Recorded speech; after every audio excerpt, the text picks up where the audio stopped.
ধলুমেকার নামে পরিচিত আব্দুল জব্বারের ছেলে আমির হোসেনের যন্ত্রের সাথে পরিচয় মাত্র ৫ বছর বয়সে। ৫৮ বছর বয়সী বগুড়ার এই উদ্ভাবক মূলত কৃষিকাজের বিভিন্ন যন্ত্রাংশ তৈরি করেন। ২০০৬ সালে সম্পূর্ণ দেশীয় যন্ত্রাংশ ব্যবহার করে বানিয়েছেন গাড়ি। উদ্ভাবনের নেশায় কাজ করে যাচ্ছেন, বানাচ্ছেন পরিবেশ বান্ধব গাড়ি। উদ্ভাবক আমির হোসেনের গল্প জানাবো আজকের ইনসাইড বাংলাদেশে।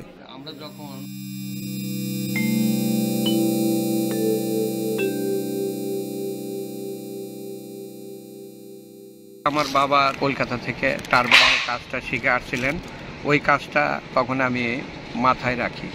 আমি ২০০৫ সালে আমাদের কারখানায় একটা ছবি ছিল রানী ভিক্টোরিয়ার গাড়ি। তো ওই গাড়ির আদলে আমার তখন ইচ্ছা হলো যে গাড়িটা তৈরি করব। তখন আমাদের কারখানায় দেশীয় প্রযুক্তি দিয়ে গাড়িটা তৈরি করি। ইঞ্জিনটা ছিল টয়োটা কোম্পানির। তো ওটা যখন রাস্তায় চালাই তখন সবাই বাহবা দেয় এবং খুব সবাই কিনতে চায়। বগুড়ার কাটনারপাড়া এলাকায় আমির হোসেনের উদ্ভাবন কক্ষ। পরিবারের আর্থিক অবস্থার কথা চিন্তা করে পড়াশোনা ছাড়েন, কাজ শেখা শুরু করেন বাবার কাছে। পরে নিজের জমানো ৮০০ টাকা আর স্ত্রীর সোনার কানের একজোড়া দুল সব মিলিয়ে ২০০০ টাকা পুঁজি নিয়ে শুরু করেন কৃষি যন্ত্রাংশের ব্যবসা। কৃষি যন্ত্রাংশের পাশাপাশি পানি তোলার জন্য সেন্ট্রিফিউগাল পাম্প তৈরি করেন আমির হোসেন।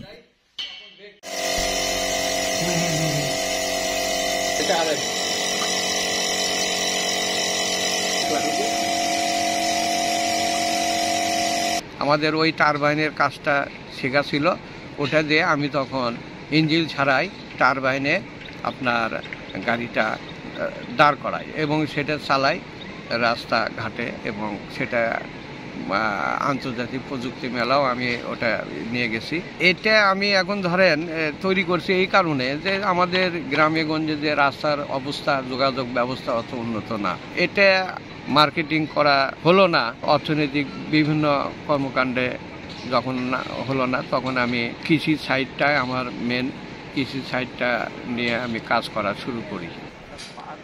এখন তার কারখানায় তৈরি হয় সরু সেমাই, চানাচুর ও নুডলস, ইট ও পাথর ভাঙার, ভুট্টা ভাঙা ও মারাই, বীজ বপন, খোয়া সিমেন্ট বালু মেশানো সহ অর্ধশতাধিক আধুনিক যন্ত্রপাতি এবং গাড়ি।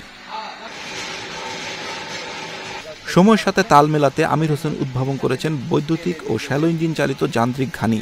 এছাড়াও সর্ষে থেকে তেল নিষ্কাশনের আরও একটি আধুনিক যন্ত্র উদ্ভাবন করেছেন তিনি। এই তেঁতুল গাছের এই যে ঘানি, সেটাই এটা তেঁতুল গাছ। এই যে এটা তেঁতুল গাছ সেট করা হচ্ছে, এখন এর মধ্যে সরিষা দিলে তেল এই দিকে বের হয়ে যাবে। মুরগি গরু খাবার মেশিন, এক মেশিনে 4টে খাবার তৈরি হবে। আর এই খাবারের উপাদানগুলো এই মিক্সার মেশিনে মিক্সার হবে। এটা আছে সরিষার তেল ফিল্টারিং মেশিন, এটা সরিষার তেল ফিল্টার করা হয়। এগুলো আগে বিদেশ থেকে আসতো, এখন দেশীয়ভাবে আমরা তৈরি করি। অনলাইনে দেখে আমি সর্ষে ভাঙ্গা এই গানটা দেখলাম, দেখে আমি এখানে আসছি। তো দেখে এখানে আমার মেশিনটা খুব পছন্দ, মানটান সব ভালো।